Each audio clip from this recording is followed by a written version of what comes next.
Okay, here we're going to answer question 1.1 on our essay response questions.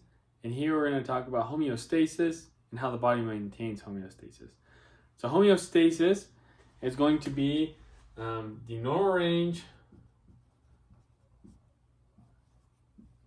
a body system needs to be in for best health.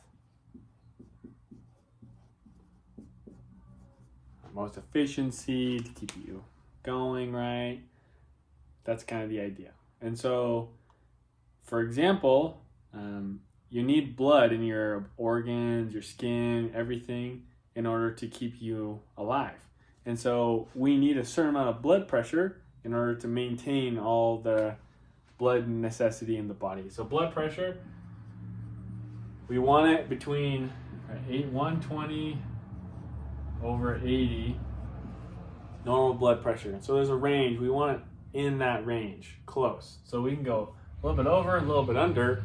Well, we don't want it to be 200 over 150. That's not super excessive, but that's really high. And we also don't want it to be 70 over 30. That's really low. We don't want it to be in that range. So we want it to be closer here. That's kind of the idea behind homeostasis. And it also works for things like body pH. We want the body, the blood, to be a certain pH. It needs to be in a range close to the normal in order for the body to maintain healthy and for it to work right. So you might ask yourself, well, if that's true, how does the body tell when it's out of its normal range, when it's in trouble, when it needs some help?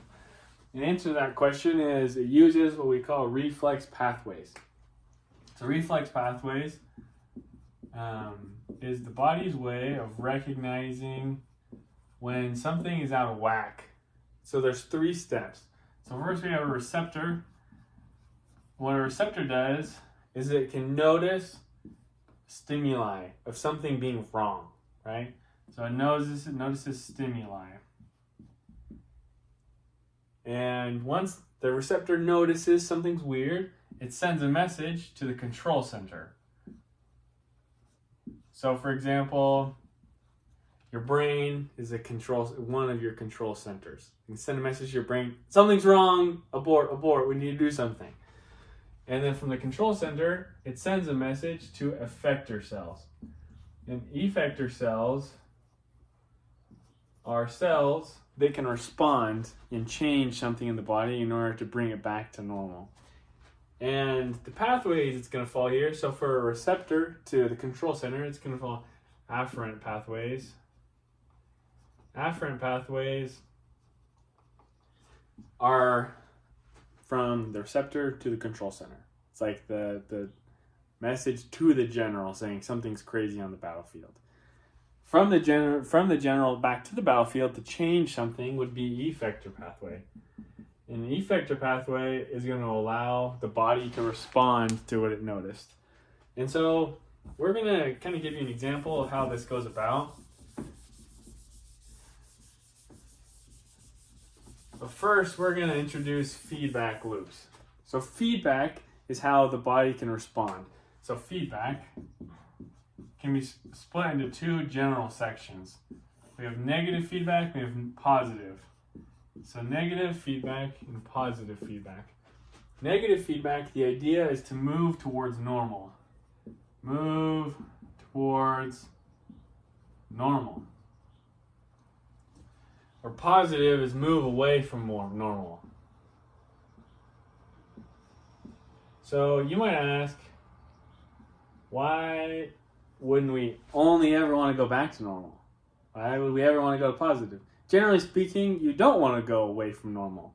But there are some circumstances you do. For example, if you're pregnant and you're giving birth to a child, you want to move away from normal. You want your cervix to expand, your uterus to contract, and you want to give birth to a baby. So you're wanting to go away from what your body is normally at in order to have a child. So that's an example of positive feedback that is good. There are examples of bad negative feedback. For example, as we're going to go over, maintaining blood pressure is really important. And so if we're not maintaining blood pressure, the body goes into negative or positive feedback. it's moving away from normal, you're likely to die.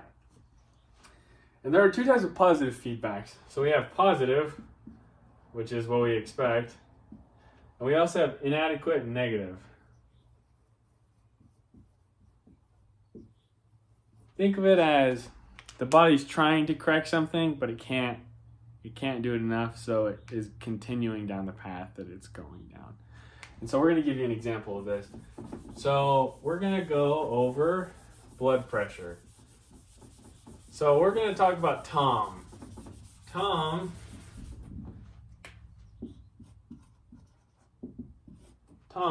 is a police officer. He's like 50 years old, and he's involved in a shooting, and he gets shot.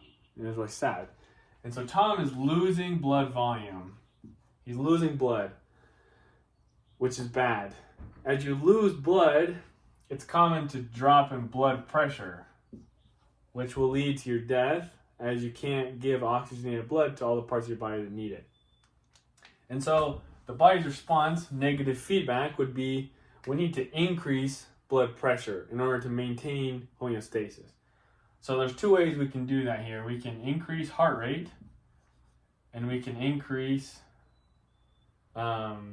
constriction of the peripheral veins and arteries in our body, in our arms and whatnot, in order to increase pressure. We can constrict our blood vessels. These two examples are examples of afferent effector cells, the body's response. And as we do this, hopefully, even though this is going down, we can increase our blood pressure. So this is an example. If blood pressure increases after this response, this is negative feedback. But if we do this and Tom's blood pressure still drops, then he is in inadequate negative and he's in positive feedback. His body's moving away from normal and Tom is likely to die, which is going to be really sad. And so as we kind of go down this pathway, it's really important that we have negative feedback that's sufficient to meet our needs. And so this is kind of a good example of the feedback pathway as our body attempts to maintain homeostasis. So as we use negative feedback, we're typically trying to go towards homeostasis. There's some examples that positive feedback is good, but generally speaking, negative feedback keeps our body within a normal rate of these reactions is across the membrane is controlled by two factors. The big thing is size of the ion, and then also permeability of the ion is a big deal. For example, sodium is non-permeable, so it's not gonna, the rate isn't gonna be great, while potassium is gonna have a higher rate at baseline via leak channels because it is permeable. So size is a big deal. And then also we look at Fisk's first law of diffusion. So Fisk's first law of diffusion is this is the rate. J is the rate. And then D talks about the size and also the solubility. And then A is the area. And so if we have more channels, more ways for the things to pass through, then obviously the rate is going to increase. Same thing is if the size, we see that if we change some of these factors, it will help increase the rate or decrease the rate. And so a big thing we can do is larger ions. And the also thing we can do is increase the area. So more channels, more area for things to come in, ions to pass through. All those are going to increase rate until we meet saturation, because it's kind of hard to double the amount of channels we have in our body, but that is how we influence rate. Okay, we're going to discuss the second part of question 1 that's talking about membrane transport. The first part of membrane transport is we have two general forms. We have passive and we have active. And the difference between active and passive, the idea is ATP use. So in passive, we don't use ATP. There's two types of passive. One requires proteins and one doesn't. So simple diffusion requires no proteins. And that's for things that are hydrophobic, like oxygen or CO2. And they're just going to follow the chemical gradient. And these molecules, for example, high concentration, low concentration, they want to go to low concentration. And then we have facilitated transport, or diffusion, sorry. And in here, these require proteins. And it's going to follow the electrochemical gradient. This means that positive charged ions want to go where it's negatively charged. It also means when there's a large concentration of things, it wants to go where there's a small concentration. And examples of this are going to be some leak channels, and then we also have voltage-gated ion channels, and then we also have mechanical channels, and we also have ligand channels. And the idea behind a leak channel is things flow freely through. There is some specificity in that, which we'll kind of get to. Ion channels, there's also specificity, and these ligand and mechanical gated channels require an additional input in order to open. In active transport, we have two different types here as well. And we define active transport as needing ATP, which is true generally speaking, but there's a differentiation between these two parts. So we have primary active directly uses ATP. So we have ATP use directly here via a carrier protein called primarily ATPase. And that's going to be sodium, potassium, ATPase. And we'll kind of go over what that looks like. But the idea is if you put ATP in, it can create a chemical gradient. So this creates an electrochemical gradient. And so as this creates an electrochemical gradient, it powers and allows secondary transport, secondary active transport, to be worked out. So secondary active transport doesn't directly use ATP, but it's powered by the electrochemical gradient, which is found here. And so all of this, they all work together as we use ATP here to power this pump, primarily the sodium potassium pump. It allows for everything else to happen. And in here, secondary transport, here we have pumps that, because of this high gradient of potassium outside the cell that really wants to go inside, we can use that in order to get things out that don't want to go out. So for example, calcium really wants to go, it's not stay inside the cell, but if we can use a transport that brings calcium in or brings sodium in, then at the same time we can get calcium out. And that's an example. There's two different types of transport here in secondary. There's symport and antiport. And in symport, they both go the same way. So for example, here, they both want to go the opposite direction, right? So we're bringing calcium out, or bringing sodium in. So this is going to be antiport, meaning they're going the opposite direction. So antiport, symport. And then we'll erase this, and we'll go over some other terms that are important. So as you see here in the top left of the board here, we have these topics we're going to cover here. So we have specificity. We've already talked about these types of membrane transport. We're going to talk about specificity, rate, energy, competition, saturation, and direction. For starters, specificity. So what happens is each of these pumps is pretty specific to what it wants. A leak channel is, in order to demonstrate this, we'll just draw out a leak channel. So we'll draw a potassium leak channel. In the membrane, potassium is able to go through really easily through the membrane. So if we say this is in, and we say this is out.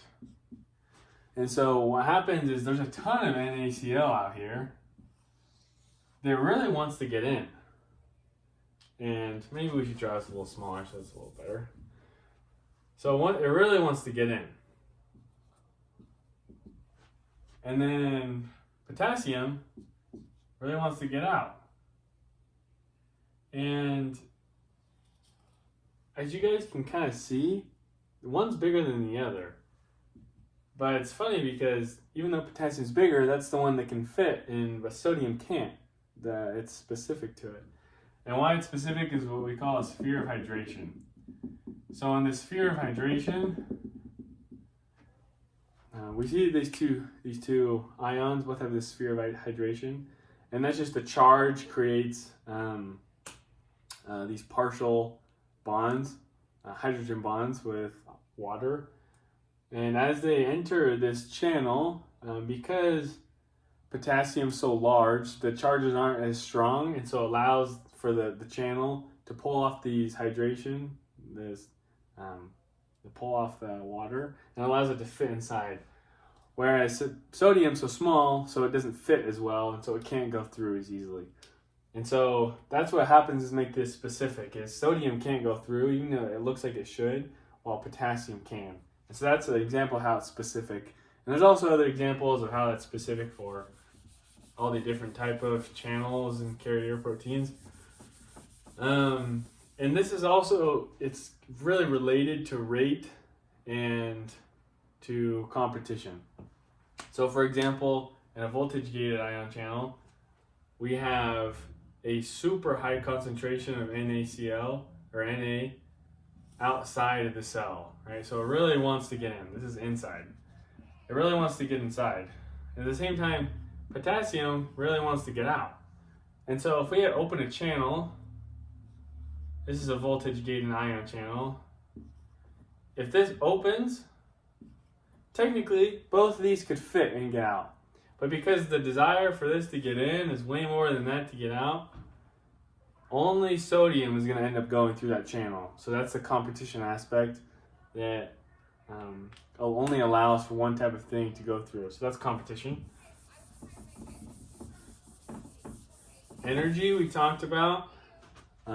Primary active uses ATP in order to power the pump. Sodium, potassium, ATPase.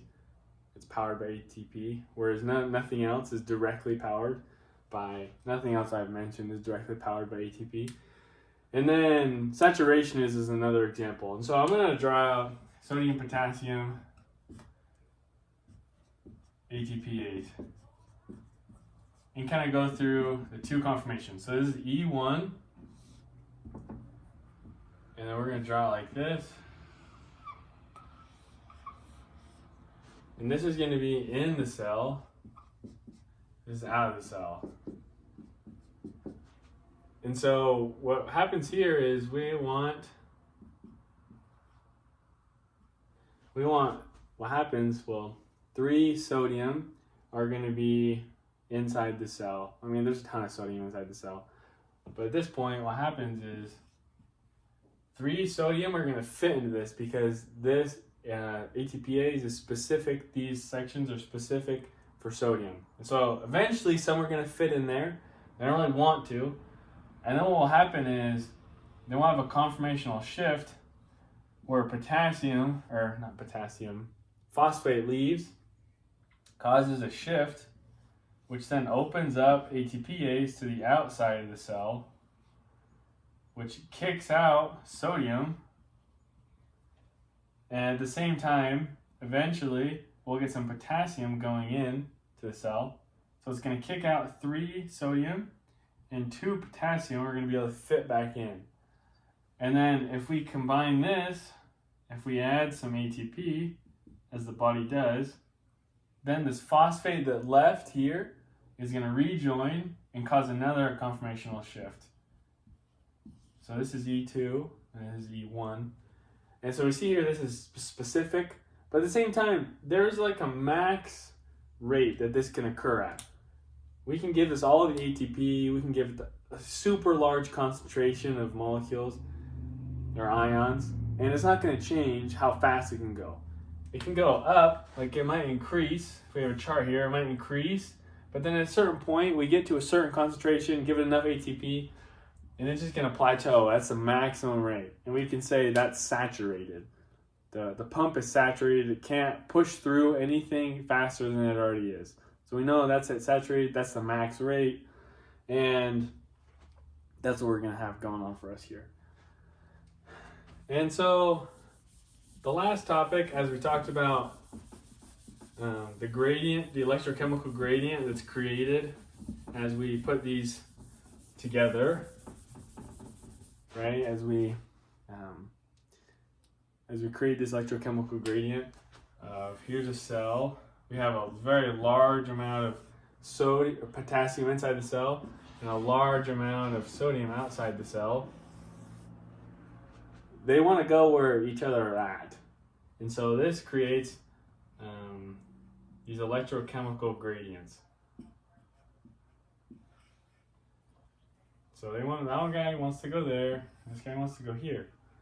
So we can use that in order to power secondary active transport.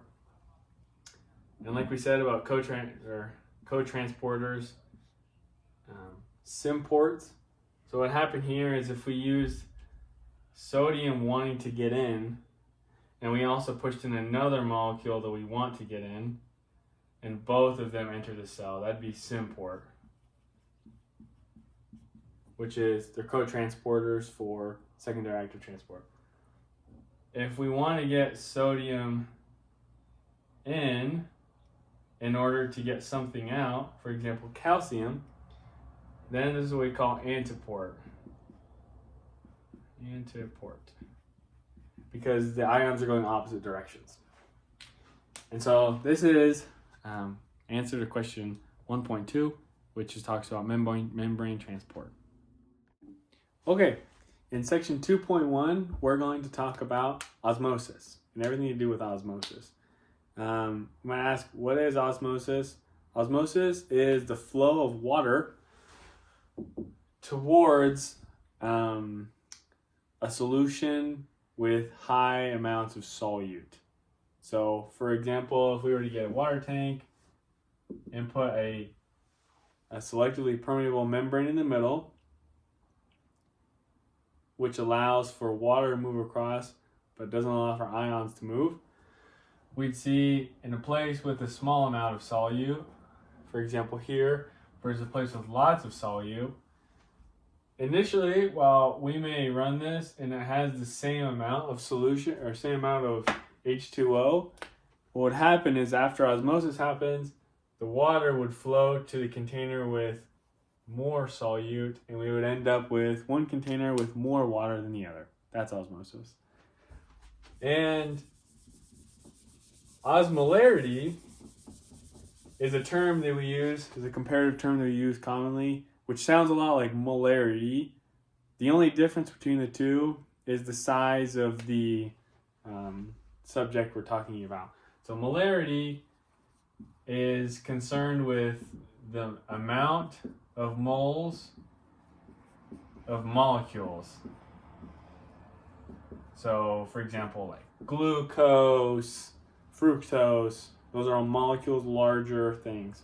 Osmolarity is concerned about ions. So it's the number of moles of ions. For example, calcium, magnesium, potassium, those are ions that are not part of a greater molecule. And so there are a lot of these. And so this is something that affects a lot of things. And so then two related topics are going to be the difference between osmolarity and tonicity. And so these are comparative terms. Comparative terms.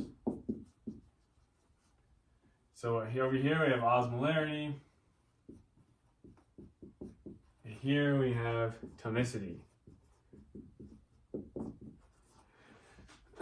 The idea behind osmolarity is it is comparing two solutions, two separate solutions. So here we have solution 1, solution 2. So solution 1, we might have 3 solutes in there. Here we might have 2 solutes. So we would say solution 1 is hyperosmotic compared to solution B, or solution 2, because there's more solute in number 1. Where if we have down here, they both have 2, we would say they're isoosmotic because they have the same amount of solute. And the opposite would be true. If this one had 2, this one had 3, then this would be hypoosmotic. So it's comparative, because if we went over here, then this would be hyperosmotic compared to the other side.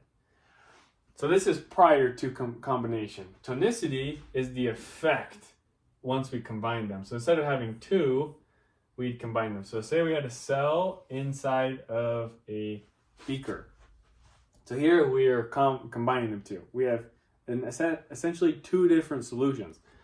So the cell, say it has 2 solutes in it. Obviously it has a lot more than that. The fluid has 3 in it. Okay, in this circumstance, we have 2 solutions. We have the cell and we have the beaker, both of which have water in them, both of which have solutes. When we combine them, like we do in tonicity, we recognize the difference between the 2. So the cell solution only has 2, while the beaker has 3 in it. And so tonicity measures what's going to happen with the water.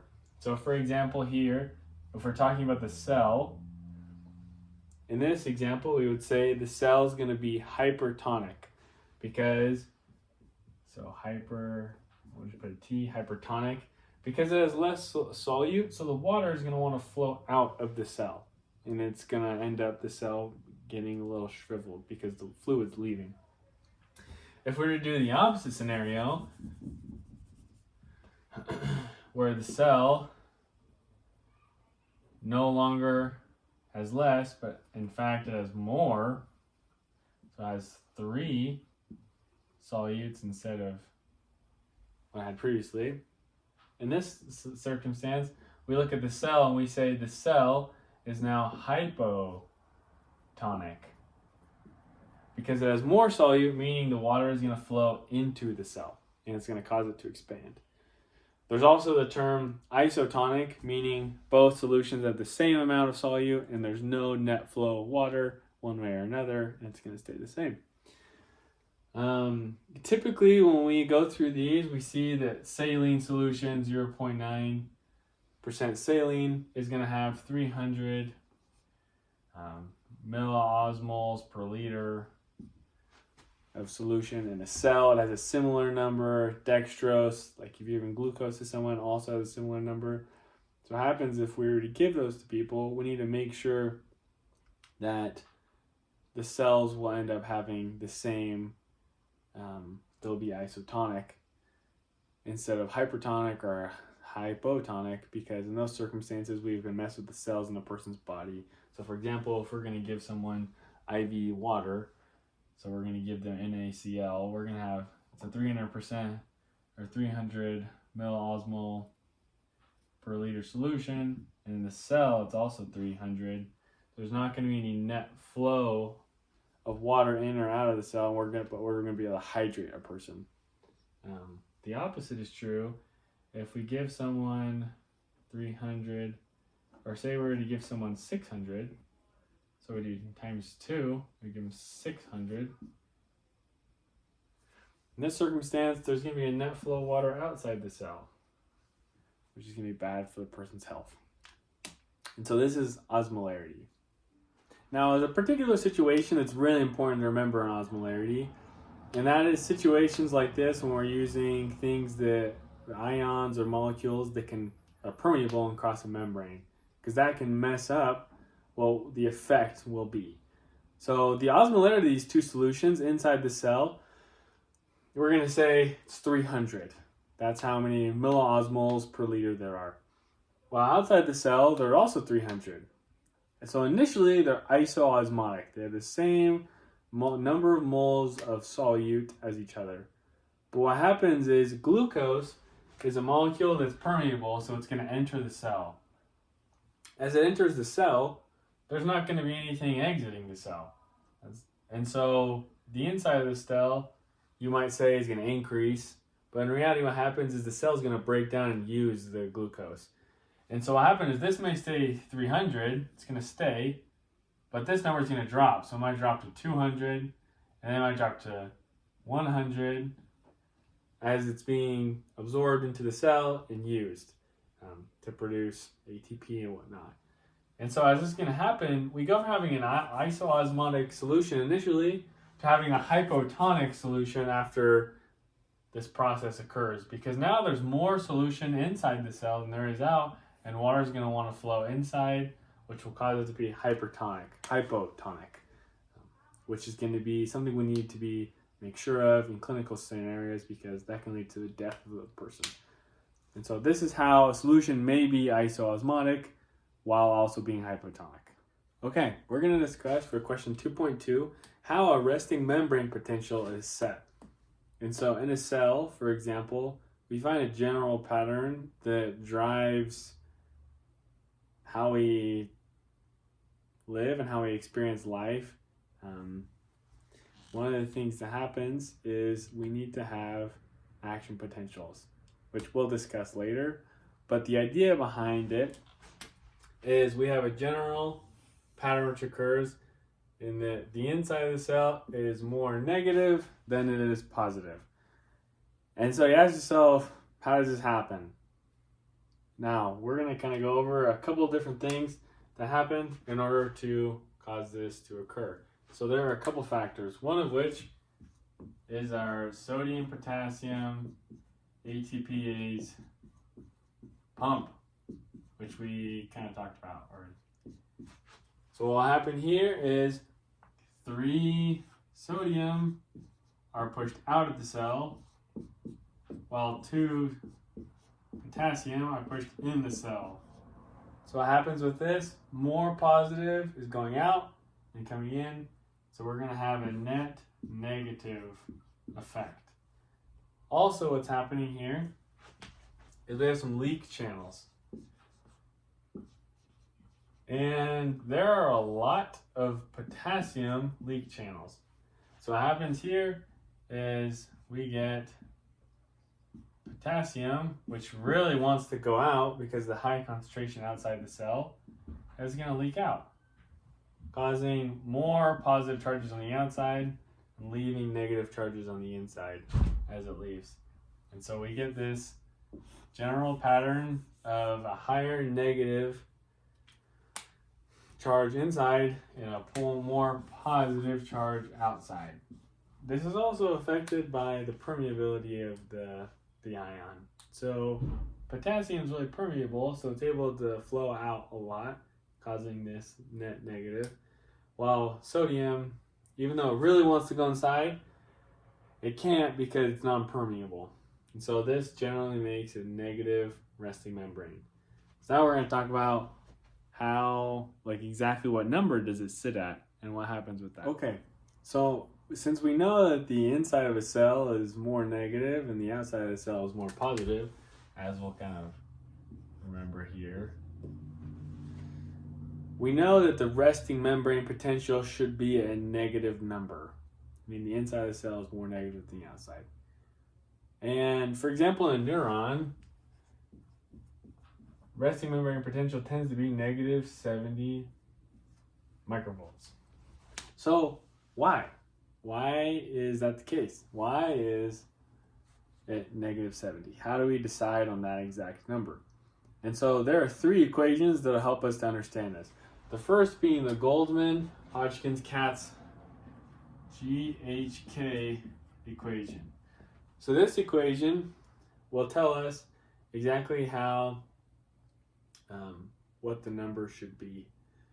And so as we understand about the cell, we have, because of our gradients, we have a high amount of potassium in the cell, and we have a low amount of potassium outside the cell. Make this guy smaller. And we also have a large amount of sodium outside the cell, and a small amount in.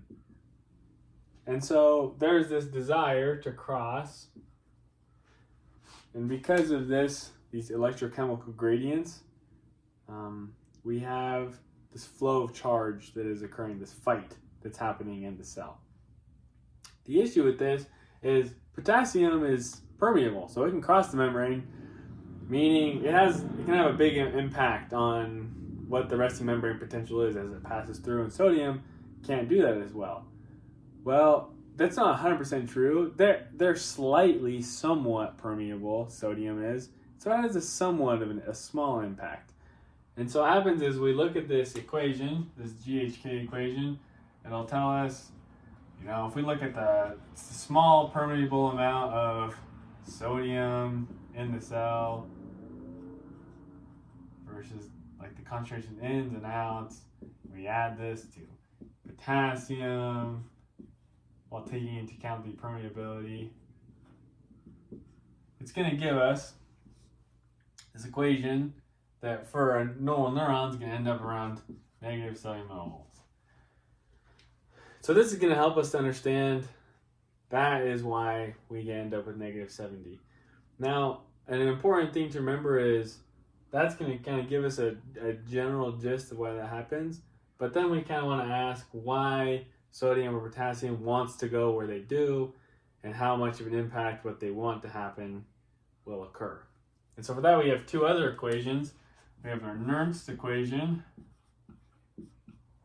And Nernst equation is going to show us what the cell or what the ion wants.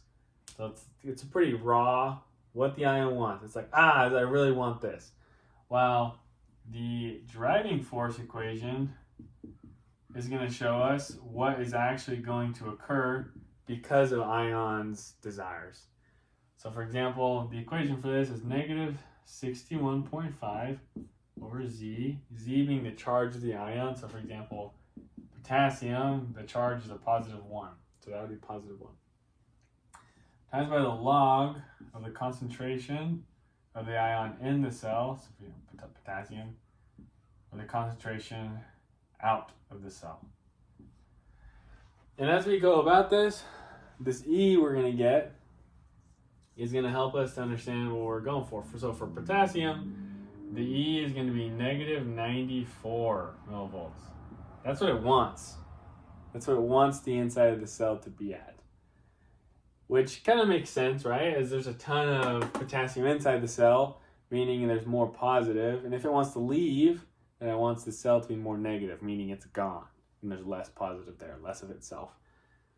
And the same number, this Nernst equation for sodium,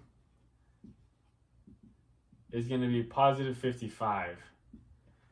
Meaning, if we put that number inside the cell, the only way to accomplish that would be a ton of sodium to enter the cell. We kind of see what it wants to do. Now, once we get those numbers, we start understanding where they want to go. But then we need to figure out what's actually going to happen. So that's what the driving force is.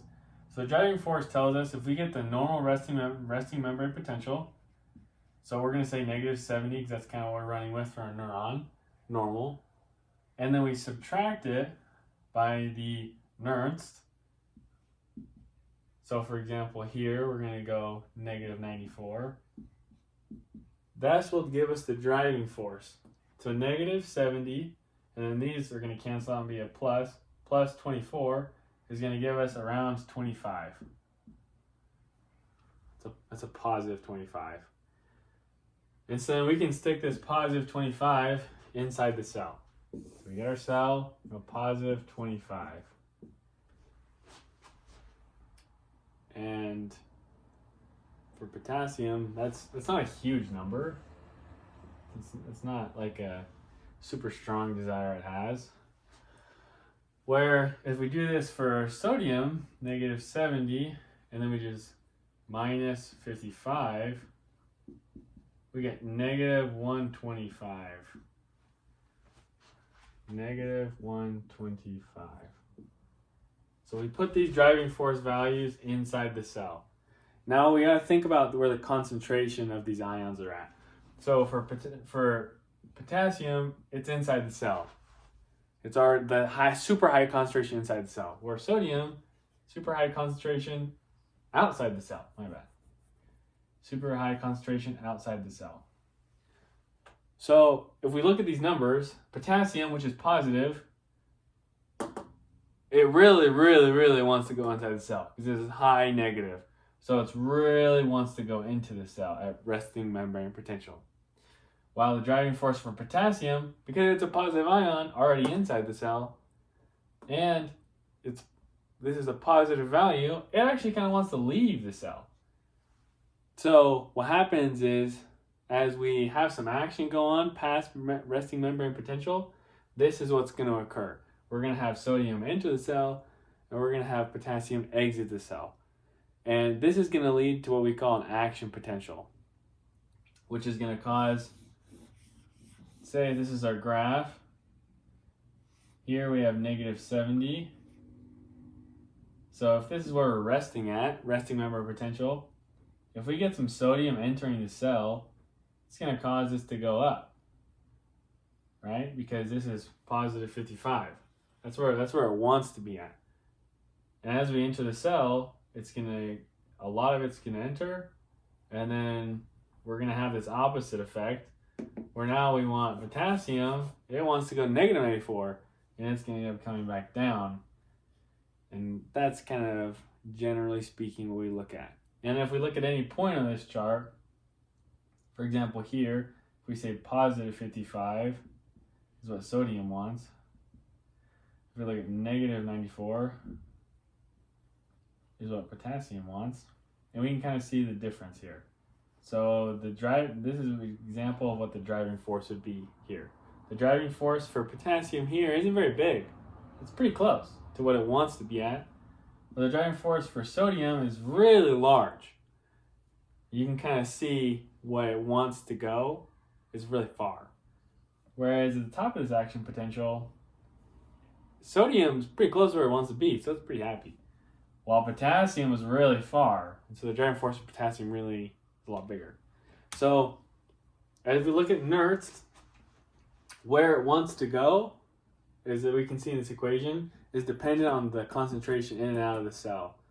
And so at different points in an action potential, the driving force will change, causing an influx of potassium or sodium, which causes a change in resting membrane potential. And so this kind of helps us to see resting membrane potential for a neuron typically around negative 70, which is due to our GHK equation, NERTS, and driving force, which kind of just shows us exactly how much of each ion goes in and out of the cell, talking about its permeability, and helps us to see what the resting membrane potential actually ends up being, even though we know the inside is more negative, outside is more positive. Okay, we're going to answer question 3.1, which talks about action potentials. And so action potentials are signals that are sent forward when there's a change in the polarity of a cell, meaning there's more positive charges inside the cell or more positive charges outside the cell, vice versa. So for starters here, the idea of an action potential, which we're going to plot in this graph, it's going to show us what the inside of the cell, it's going to show us the charge on the inside of the cell as we go through these steps and processes.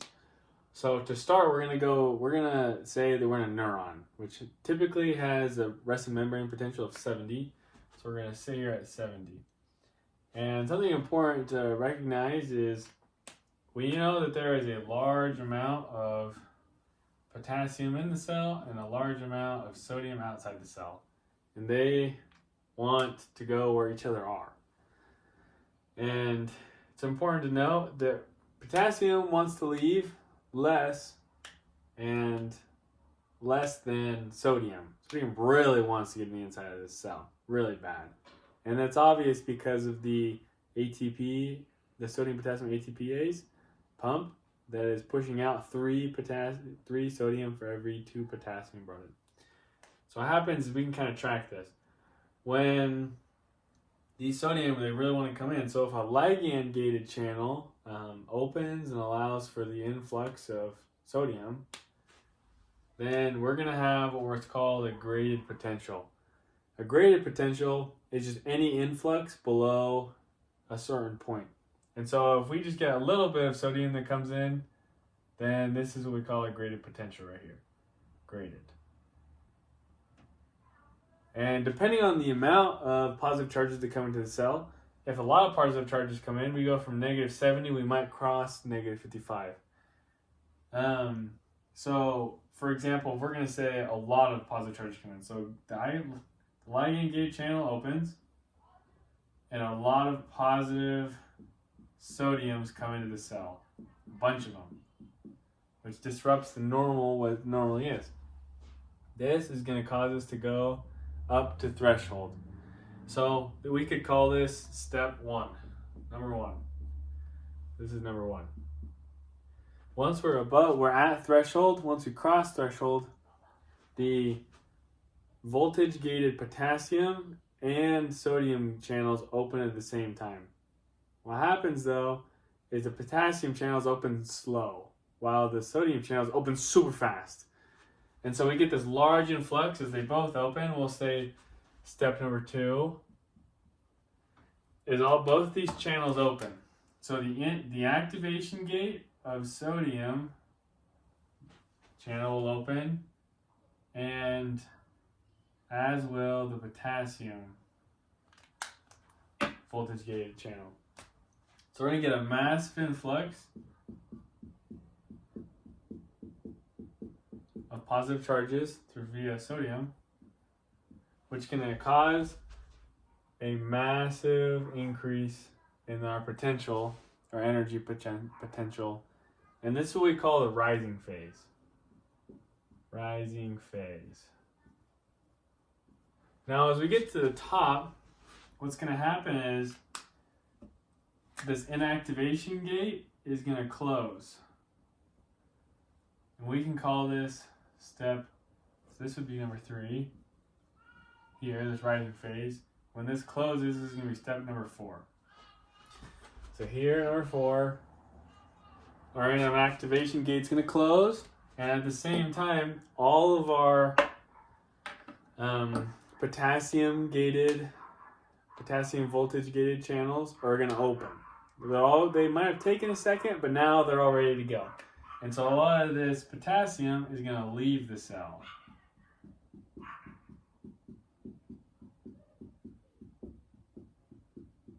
And so what's going to happen here is now, because we have all of our sodium channels closed and all of these potassiums are leaving, now we're having what we call our descending phase, or falling phase. And this is number 6, or number 5, my bad. Number 5. Now once we cross threshold here, they take a second to close again. This takes a second to close. And so we're actually going to end up dropping below our normal resting membrane potential. And then at this point, this gate will now close again. So no more potassium can leave the cell. At that point, when no more potassium can leave the cell, we are going to have this super, way more negatively charged than resting membrane. At this point, we call this hyperpolarization. And then slowly, our resting membrane potential will get back to -70. After we get to this hyperpolarization, all the potassium voltage gated channels are going to close, and slowly the membrane will return back to its normal resting membrane potential, and then we'll be set. And at this point, we can kind of see a general pattern of what an action potential looks like. And we can kind of define a couple interesting places. So when the membrane increases, it goes from being negative to being more positive. We call it depolarization.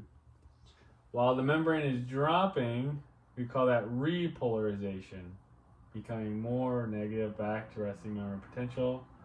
And then this is hyperpolarization.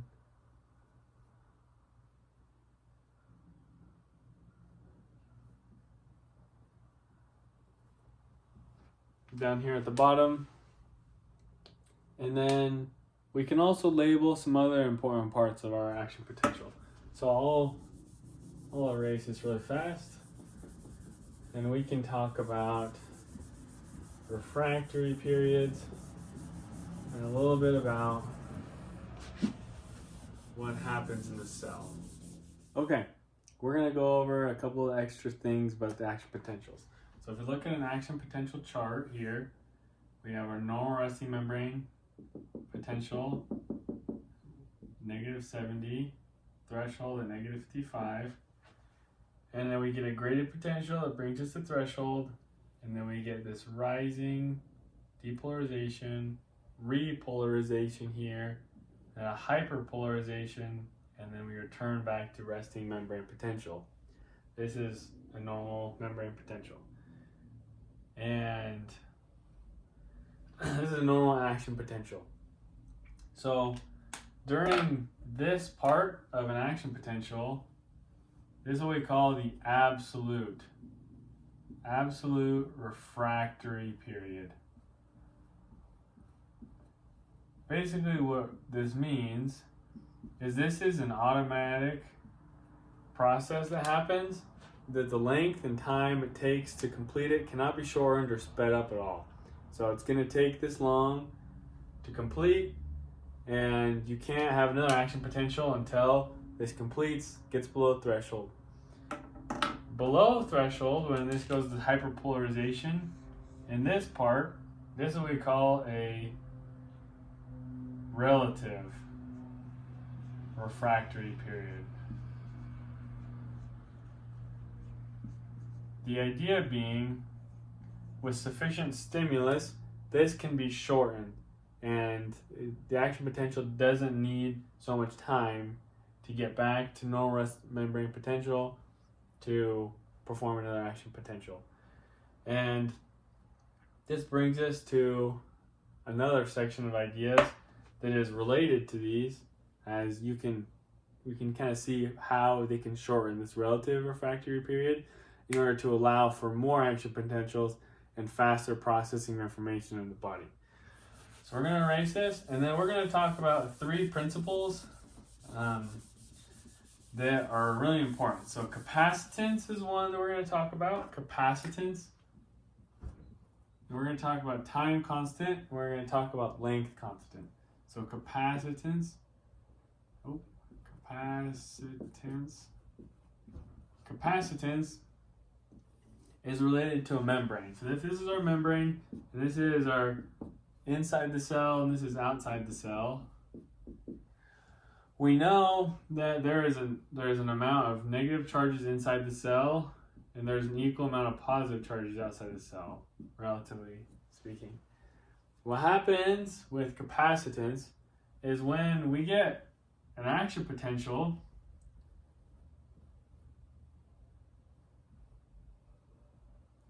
so when sodium enters the cell during an action potential,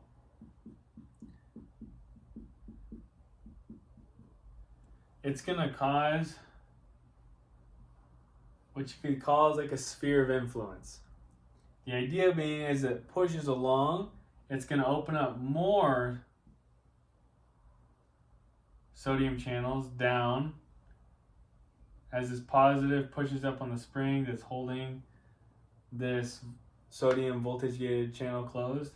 It's going to push on this, and it's going to open it, and it's going to propagate this signal down a cell, like down a neuron. That's the idea. So what capacitance is there are a couple things in the cell that prohibit this from occurring correctly. So capacitance is between these negative and positive charges, there's what we call like a force field. And this field of charge between these two is going to draw the signal in, and it's not going to let these signals go as far. And so the sphere of influence, this positive wave, this charge wave, isn't going to be able to go as far because the capacitance is limiting it.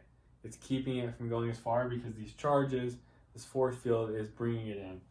Capacitance, you can think of it as capacitance C Q over V, where this is potential energy and this is charge. And so one way we can decrease charge, if we separate these charges from each other, now the force field in between is much weaker and it doesn't have as much of a charge. So we're decreasing Q. One thing that can do this increase in this space, is what we call myelin sheath.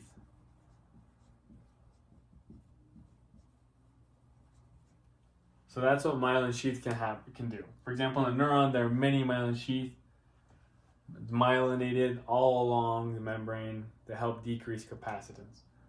Another term that we use is time constant. And the time constant is related to capacitance. So time constant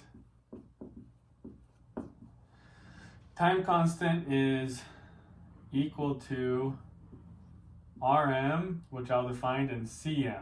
And Cm is capacitance. Rm is membrane resistance. So if you think of a membrane, we have our leak channels and whatnot. Membrane resistance is keeping cells or keeping ions from leaving the cell. So a high Rm will think of it as destroy some leak channels so things can't leave the cell. That's the idea.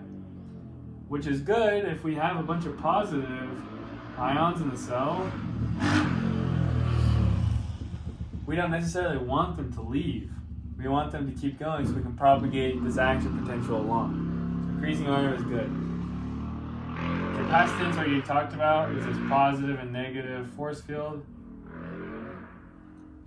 And so these two together, the time constant, what it is it's the amount of time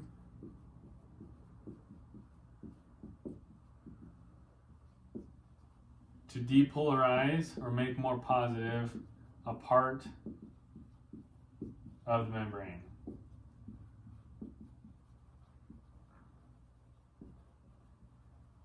So it's the amount of time it takes to start an action potential. That's the idea. So we can see how these two factors play in. And now we're going to talk about length constant. And length constant is also going to use Rm. And it's going to use another variable, which we haven't talked about yet, which is Ri. And length constant is really important. So length constant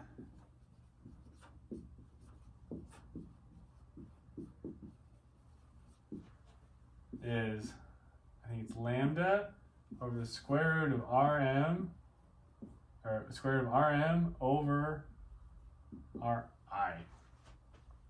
So the idea here is if we have a neuron, this is outside, and this is in the cell. We have these two things keeping, these two factors in an action potential and propagating an action potential. So if we have our sodium voltage gated channels open, we have a bunch of these positive ions entering the cell, and an action potential is occurring.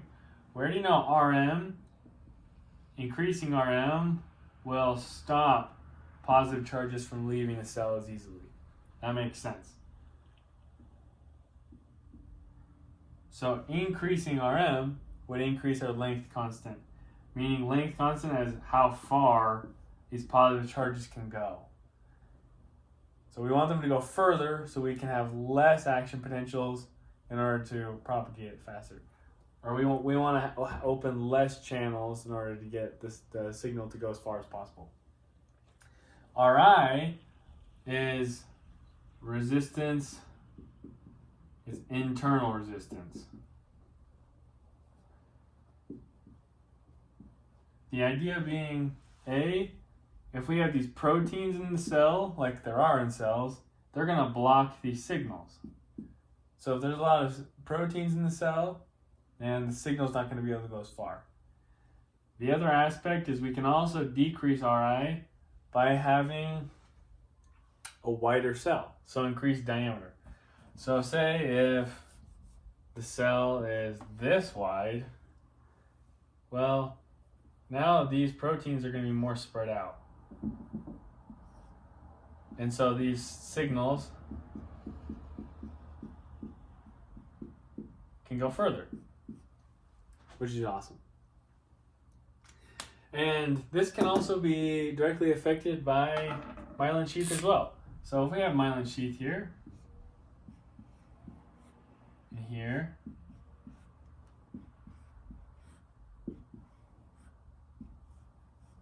this myelin sheath is going to allow us to, well, cells with myelin sheath tend to be wider. So they tend to have more diameter anyways, which decreases Ri and increases our length constant. But then also, as we increase Ri, we are also able to decrease capacitance, right? Because we have, or as we have myelin, we're able to decrease capacitance, right? Because this isn't as strong as a force field as it would necessarily be. And we're able to increase Rm because we're not able to have any leak channels where any of these myelin are. So there can only be a leak channel in between. So where typically there might have been leak channels every little bit, then there's a gap and then another leak channel, meaning there's less positive charges trying to leave the cell as it propagates forward. And so that's length constant. And yeah. Okay. Now, second part of question 3, I'm going to discuss and explain the chemical synapse. So there's multiple different types of synapses. There's electrical synapse and there's also chemical synapse. We're going to talk about chemical synapse. And I'm going to do kind of a general view and then get a little more specific. So in the synapse, you have two different. You have, think of at the end of a cell, you have what's called your presynaptic terminal.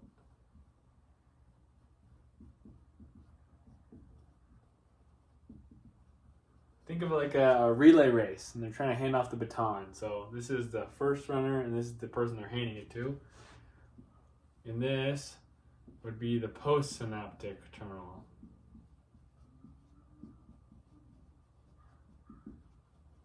The idea being that chemicals will be given here from the presynaptic to the postsynaptic, and they will cause positive charges or negative charges to come along through what is called a dendrite down to the soma or cell body. There's lots of dendrites. To the soma, the cell body, to the axon hillock,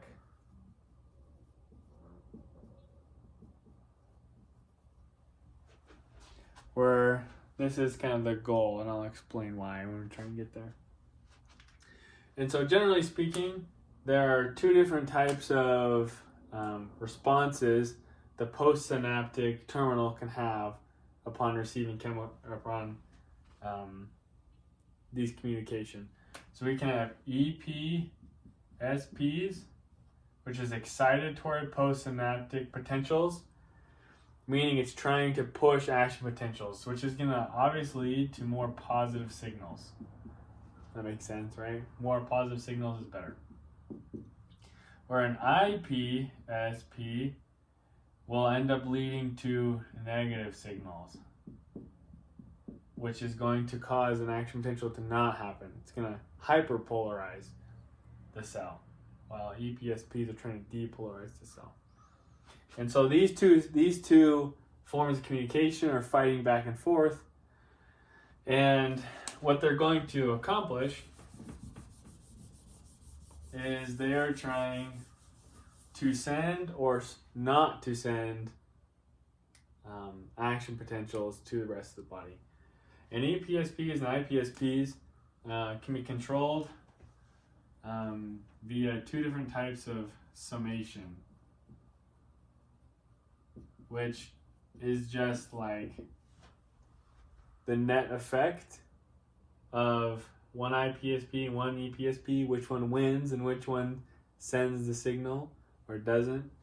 So summation helps us determine the total net effect of what will happen. So we have temporal summation.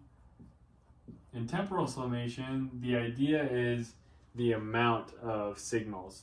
And so if we send times 10 EPSPs and we only send one IPSP, temporal summation, the number of signals matters. So the signal that is sending more will win, and for example, EPSPs, because it's sending 10 to 1 IPSP, will cause an action potential. Or we have a spatial summation, and spatial takes into account space. And so the axon hillock is actually where an action potential will happen. And so all these positive or negative signals are trying to travel there and get there fast enough. And so the idea being, if you have IPSP signals being sent from really close to the axon hillock, then they are likely to win. And so how close you are is also taken into account with spatial summation. And so those are our different types of summation. Kind of helps us see our signals. And so now we're going to kind of look at a little more specific view of what it looks like in an actual cell as we're moving back and forth between these processes. So in a cell, if we say this is our presynaptic, so pre, what happens is we have our voltage-gated sodium channels, which are letting in sodium, right? These positive signals. And that's why we're having action potentials. Near the end of this neuron, we have these vesicles, which are full of neurotransmitters, which you can think of them as signals that will be sent across to communicate between cells. They're similar to ligands, as we'll see in a little bit in their function. So what will happen is these vesicles need to leave the synapse in order to travel to our postsynaptic terminal. But in order to leave, they need calcium to help them to leave. And so we'll kind of show it on this guy right here, and I'll erase this, make it zoom in a little bit. But what happens is we have these proteins here called snare proteins. And they will kind of intertwine in each other, but they need calcium to accumulate on the ends to twist around in order to bring them together, bringing the vesicle to the side of the membrane in order to do exocytosis. So once that can occur, we're good, but we need calcium, right? And so now we have this propagation of, back to this idea of sodium because of our action potentials. Well, near the end of these presynaptic terminals, we also have calcium voltage-gated channels. And so because we have these channels, when these positive charges get close, they'll open up these channels, letting calcium into the cell. And then this calcium is going to accumulate down these snare proteins, which will twist them up, bringing the vesicles closer to the membrane, letting it do exocytosis, leaving the cell to accumulate in what we call the synaptic cleft. Synaptic cleft, which is the space between synapses, or space between the postsynaptic and the presynaptic. That was opposite, but. And so once there are these neurotransmitters in the middle, in the synaptic cleft, then they can travel to the postsynaptic cleft, or postsynaptic terminal, and they can communicate with it. And there's also what we call enzymes. Because we don't always want these in here. If they're just floating in this space always, they're going to be continually sending signals. So this enzyme is actually going to go and it's going to eat these neurotransmitters, getting rid of them. And at the same time, we actually have exocytosis happening on the opposite side from the postsynaptic terminal. And from here, it's sending what we call neurotransmitters, or NT, or neuromodulators. These are neurotransmitters. This is N. Neurotransmitters here, neuromodulators here. Neuromodulators travel from postsynaptic back to presynaptic, and they communicate, telling them stop, send signals, stop sending them, or keep sending them, either or. And so then we kind of get this dynamic going on.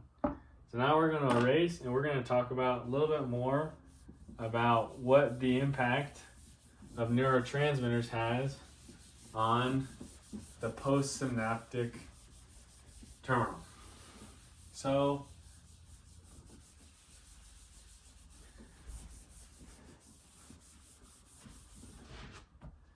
postsynaptic terminal, here we go. So the postsynaptic terminal, we're going to draw it like this, keeping in mind, because this is a dendrite, it's actually looking more like this, with the cell body, and then the axon hillock, and then the neuron. And we're just, this whole section is like right here. So that's kind of what we're zooming in on. So now, we're going to draw what happens to an EPSP, or an excitatory. So in an excitatory signal, the main neurotransmitter we're going to use is glutamate. And glutamate is going to attach to a receptor called AMPA. AMPA. And glutamate's also going to go to a receptor called NMDA. NMDA. And an interesting thing about NMDA is actually a ligand-gated channel, and it's also a voltage-gated channel. So it needs some help from both. While AMPA is just ligand-gated. So as glutamate, the way this is going to go is glutamate's going to go and it's going to bind to both of these receptors. But because NMDA is also voltage gated, it's not going to open just yet. And I'll explain what I just drew there.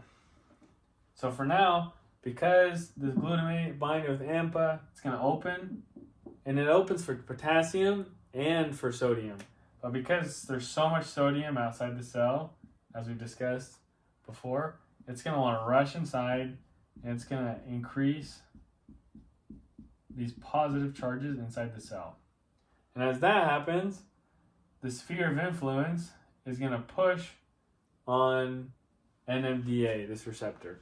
And we said it's voltage gated, and so the idea is inside of this receptor, there's magnesium in there. Magnesium wants to stay, and it really hates calcium. So actually outside of this cell is a bunch of calcium. And calcium is what we want to enter the cell. And so it can't enter the cell because magnesium's there. But as we increase these positive charges inside the cell, it's actually going to push out this magnesium. So now it's over here. And it is going to allow for calcium to enter the cell. And as calcium enters the cell, that's a really positive ion.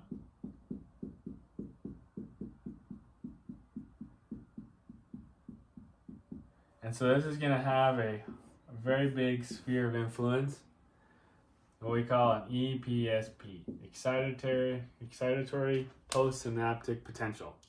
It's going to be exciting. It's going to want to cause an action potential or a little over in the cell near the axon hillock. That's the idea. Or the opposite is true for IPSPs. A neurotransmitter called GABA, G-A-B-A, GABA, is going to open up receptors, open up a receptor that's going to let potassium out of the cell, making the cell more negative and the outside of the cell more positive. And it's also going to let chlorine in the cell. And chlorine's negative, so it's going to make the inside more negative. And so this is an IPSP, which is inhibitory. So that's making the action potential not want to happen. And so whatever the net effect is, based on summation, temporal and spatial, whatever wins out, say if EPSPs win out, EPSP, whichever wins out, will continue through the cell body.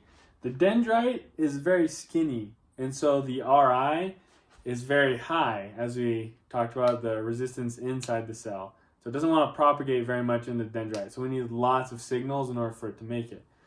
But once it makes it into the cell body, the soma is large, spacious, large diameter, very little internal resistance. So it's able to propagate very far all the way to the axon hillock. What happens once, if we say an EPSP wins out, and it has a larger net effect,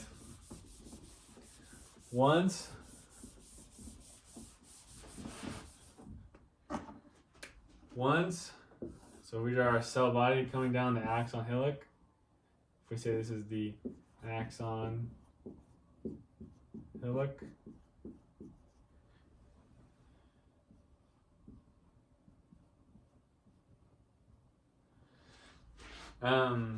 if we have an EPSP, these positive signals winning out, once it gets to the axon hillock, there are a lot of potassium or sodium gated voltage channels. And so this is going to reach here.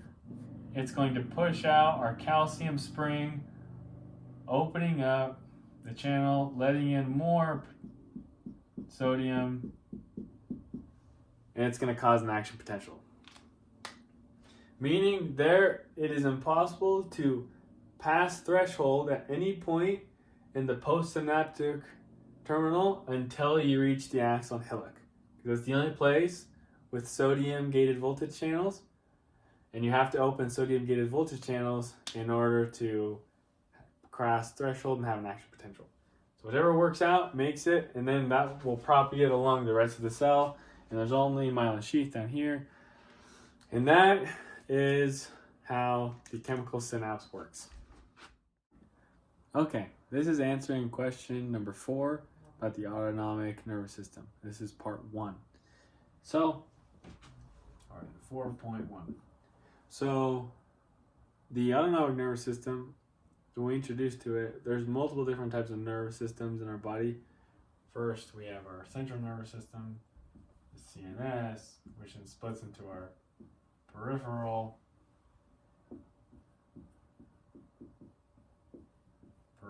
nervous system. And our peripheral nervous system can be split into 2 sides.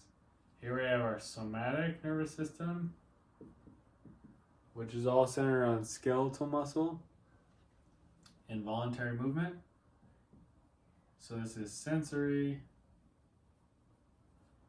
and also motor, a movement. And then peripheral gets split up into sympathetic and the parasympathetic nervous system, PNS. And so now let's talk about the differences of these three parts of our nervous system. So somatic, sensory is going to take place in the dorsal horn of our vertebrae. Sympathetic is in our lateral horn, our vertebrae, from T1 to L2 or L3, depending. The lateral horn. Peripheral nervous system stems, it's the craniosacral division. So sacral nerves 3, so it's in our cervical spine. Cranial nerves 3, 5, 7, and 10. 10 being the vagus nerve, which is the most important nerve in the parasympathetic nervous system. And then there are a couple pathways. I guess motor is the ventral horn. I should mention that. And so, as we follow these pathways, it's important to note how many nerves are in each of these. So, in the somatic nervous system, it's a one nerve system, or one neuron system. One neuron. Meaning from where it starts, the ganglia is, in the lateral horn or the ventral horn, all the way to where it innervates. So say your bicep, it's one nerve, one neuron. One neuron system. While the sympathetic is a two neuron system, and the parasympathetic is also a two neuron system. Those are important things to remember. Also important to remember where the ganglia or the neuron cell body is at. So sympathetic, one of our cell bodies is obviously in the lateral horn. But then also there are 4 different pathways it can follow. Meaning we're also going to have a cell body in the sympathetic chain ganglia.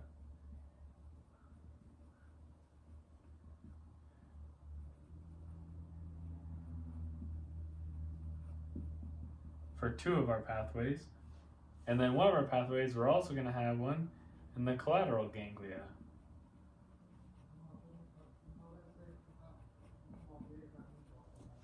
And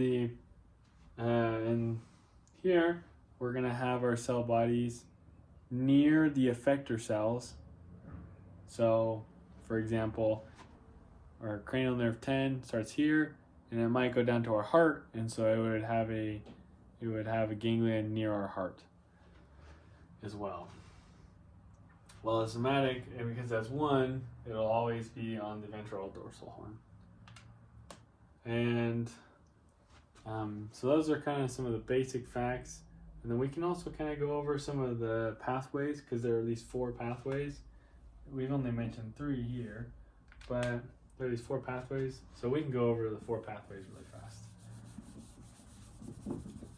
Because 4 pathways are pretty important to note of the sympathetic. Okay, now we're going to talk about the 4 sympathetic pathways in the body. The first being from the lateral horn, coming out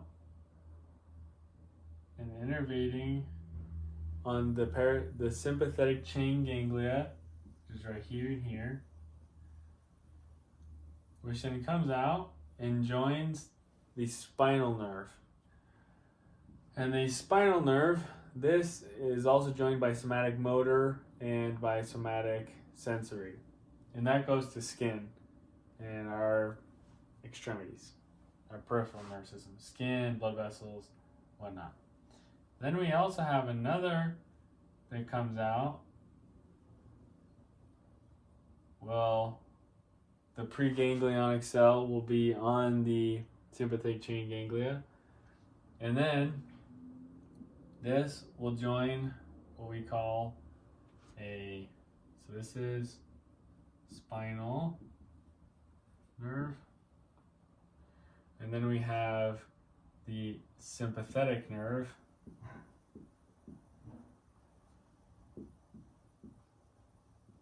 and I'll just kind of draw like this barrier here. So this sympathetic nerve, it goes to the thoracic region. So anywhere like the heart, that's a terrible heart, but the heart, the lungs, all of that. Anything in the thoracic region, above the diaphragm. And this, there's their pre and post neurons. Our post are unmyelinated. I'll kind of draw them with those lines. And then our third pathway, same thing. We're starting in this postsynaptic. We're not synapsing on the sympathetic chain ganglia. We're going to come down here to the collateral ganglia.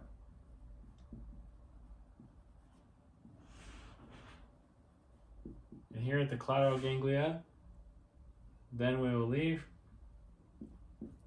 and we're going to innervate on things in the abdominal region, which would be great. Our fourth pathway, same thing. We're not innervating sympathetic chain ganglia. We're going through the collateral ganglia, and we're going to innervate on the adrenal medulla. And this is going to release epinephrine into the bloodstream, which is technically our second neuron as it transmits into the rest of the body. Those are the four pathways. Okay, we're going to talk about neurotransmitters and the autonomic nervous system. Somatic's not part of autonomic, but we're going to talk about what the impact neurotransmitters have and the types of receptors we're going to find. And so for starters, we're going to talk about the sympathetic nervous system. And so we see here is sympathetic nervous system is a 2-neuron system.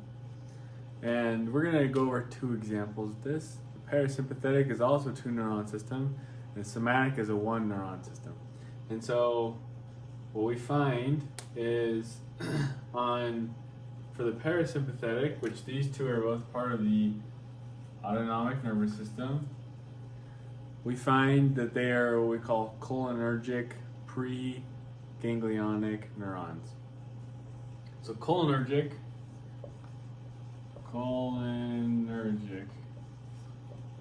means that we are going to use acetylcholine, which we're gonna make short like that.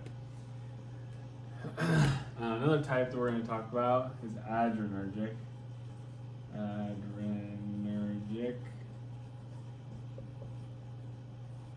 Which is going to use epinephrine or norepinephrine. And so, well, we'll see that these are 2 of the main neurotransmitters we're going to use in this nervous system diagram we're showing you.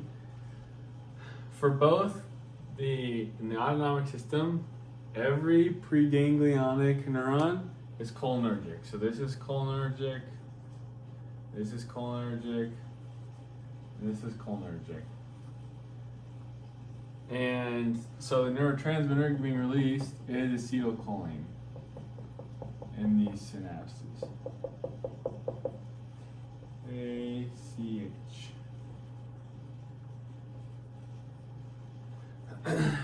In fact, the receptor on all of these, the postganglionic, the receptor is all going to be the same. It is an N2 receptor. We call it a nicotinic receptor.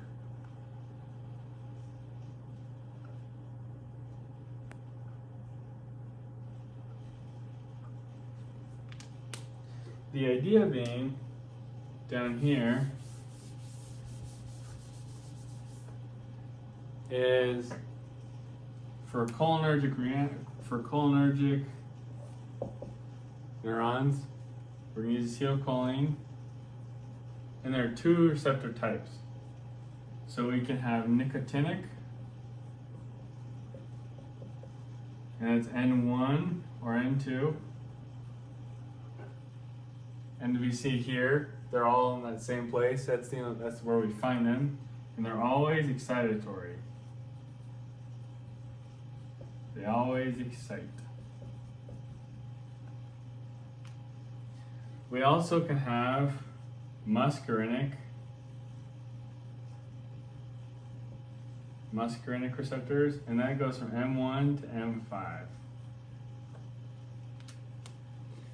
And so these are all nicotinic, they're excitatory, and they're pushing the signal on, as that's their receptor type. And adrenergic,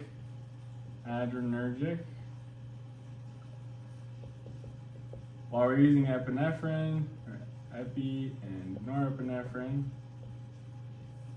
we also have two receptor types. We have alpha receptors, 1 and 2, and we have beta receptors, 1 and 2. Actually, I think there's 3. And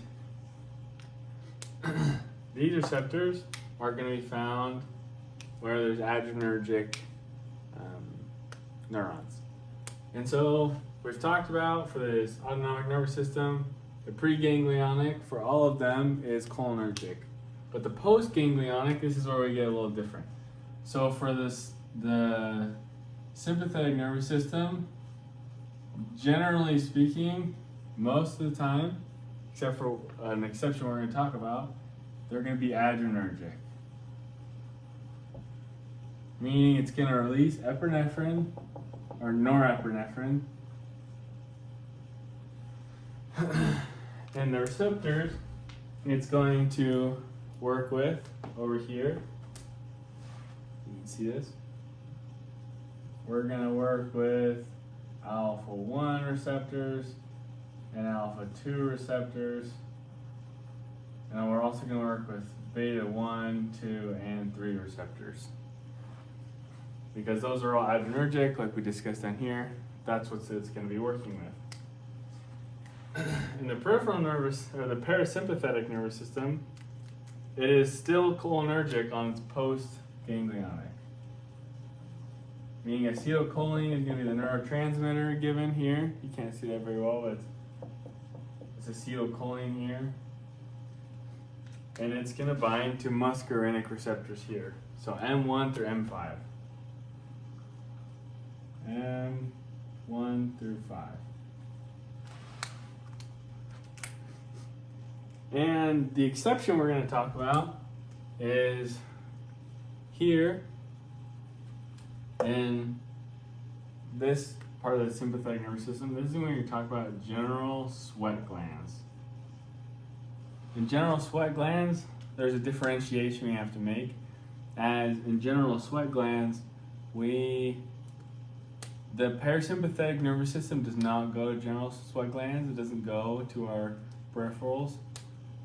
And so here, this second half of the neuron, while majority of the sympathetic nervous system is adrenergic and it's postganglionic, this is also going to be cholinergic, which is different than it normally is, meaning the signal being given is acetylcholine, and the receptors are going to be muscarinic, specifically M3. Now, as we go down here to the somatic nervous system, because we see it's only one, this is also cholinergic. Meaning there's only one type, or it's meaning it's using acetylcholine. And as there's only one neuron in the system, the receptor is going to be on the skeletal muscle that we want to innervate. Meaning it might go from your spinal cord all the way to your bicep. And so it's going to use what we call N1 receptors. N1 receptors, which are nicotinic, and it's going to innervate directly on there with acetylcholine. And so this is a pretty general view of the neurotransmitters used and the subtypes of each receptor, what they do. And we're gonna kind of go over a general trend really fast. And then we're gonna go over what all the actions of each of the receptors will do when they are stimulated with a signal. We want to know what will happen to certain organs and whatnot. But first, we're going to go over a general trend. So we discussed the receptor types. Right? We had M1 through 5. And an important pattern to follow is typically if the receptor is odd, like 1, 3, 5. This is for any receptor, so this is also for beta 1, 2, or alpha 1 and 2, or beta 1, 2, 3. If the receptor is odd, it's going to be excitatory. The signal is excitatory. If the receptor is even, like 2, 4, it's going to be inhibitory.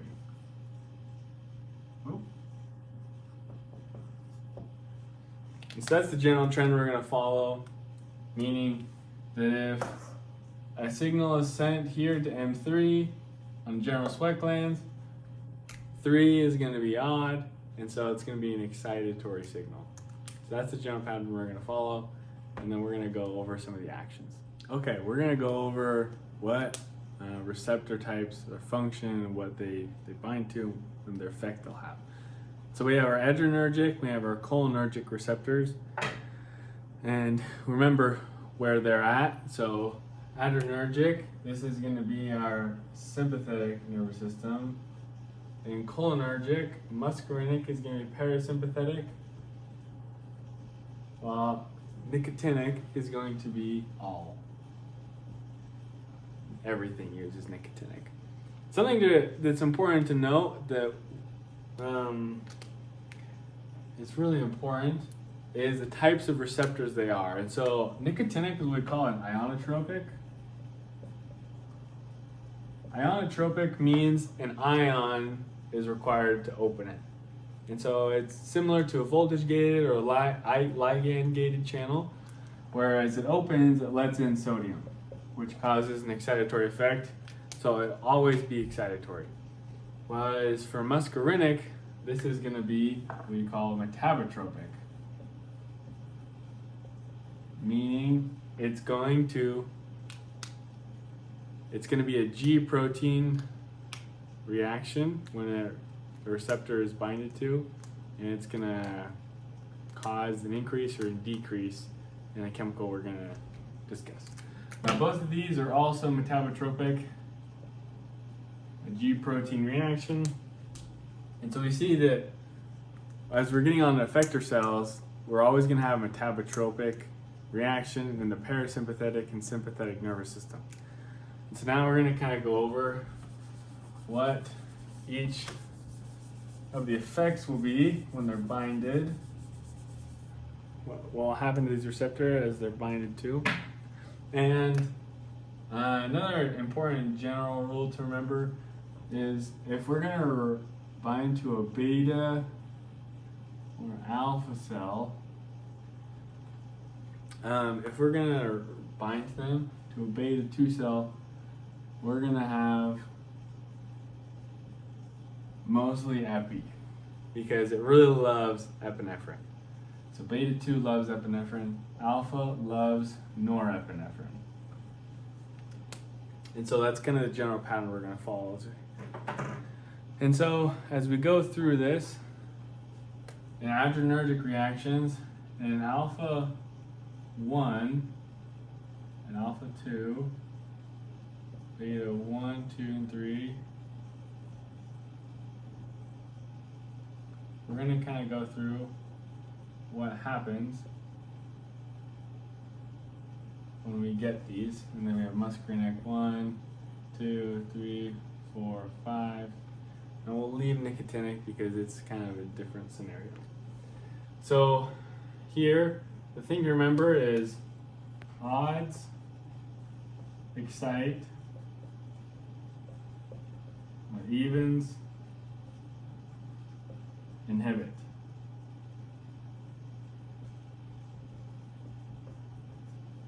And so we're going to be messing with what we call IP3 and cyclic AMP, going up and down with those. IP3, when we increase that, it's going to increase calcium in the cell, which is really exciting. And IP3, when we increase it, it's going to generally cause exciting effect. And so what happens is, we're going to start with muscarinic. When we hit our odd numbers, 1, 3, and 5, we're going to increase IP3. Increase IP3. That's the general trend, which is going to excite. General trend, we're good. Opposite is true for our inhibitory. We're going to want to decrease cyclic AMP. We're going to do this by increasing phosphodiesterase, which is a enzyme that actually is going to eat cyclic AMP. That's the general trend. Okay, now if we get over to our adrenergic receptors, we're going to show what happens. For when we stimulate alpha 1, we're going to increase IP3, which is an exciting effect. When we stimulate alpha 2, we're going to decrease cyclic AMP. The opposite is true over here for our beta 1 and 3. Because they're odd, they're going to be exciting, and so we need to increase cyclic AMP. And beta 2 is a special case. When we stimulate beta 2, even though this is an inhibitory signal, it's still going to inhibit, but we're actually going to increase cyclic AMP here, which is opposite. Right? We're increasing this for beta 1 and beta 3, but here we're inhibiting while those are exciting effects. So this is kind of the general trend of what's occurring with when we stimulate these receptors. Now we're going to go over the effect when the organs are stimulated. Okay, so we're going to go over 6 effector tissues and the impact that they have on the body and what type of receptors affect them the most. So first we have our heart, and then we have our lungs, then we have some sweat glands, and then we have blood vessels. Then we have our coronary vessels on our heart. They're a little different than our blood vessels and the rest of our body. And then we have our eyes. So starting from the bottom here, we're going to go with our eyes first. The idea behind our eyes is we want to dilate our eyes. We want to dilate them so we can open the eye, get more light, fight or flight, so we can see what's happening in crazy situations. So this is going to be exciting. We'll put excite up here first. In order to excite, fight or flight, parasympathetic. Parasympathetic is probably better than excite. So we'll just, or sympathetic, SNS. And then for coronary vessels, what we're going to do is we want our coronary vessels also to expand. In order to expand, we're going to do a B2 signal. Kind of strange, feels like that's inhibitory, but we want them to expand, and we're going to do that with the B2 signal. Also with our lungs, it's also a beta 2 signal. We're getting them to dilate, open up, our little bronchioles to open up. That's going to be an important thing. For our heart, we're going to have beta 1 signals, and beta 1 is going to increase our heart rate. So increase heart rate. Increase heart rate.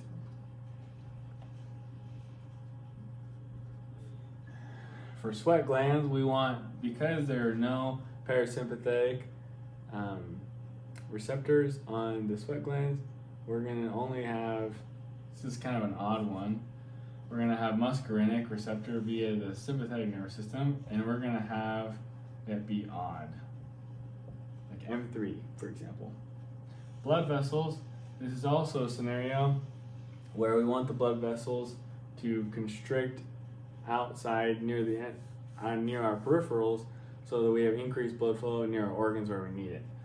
So we're going to have alpha 1 here, and this is going to constrict our blood vessels.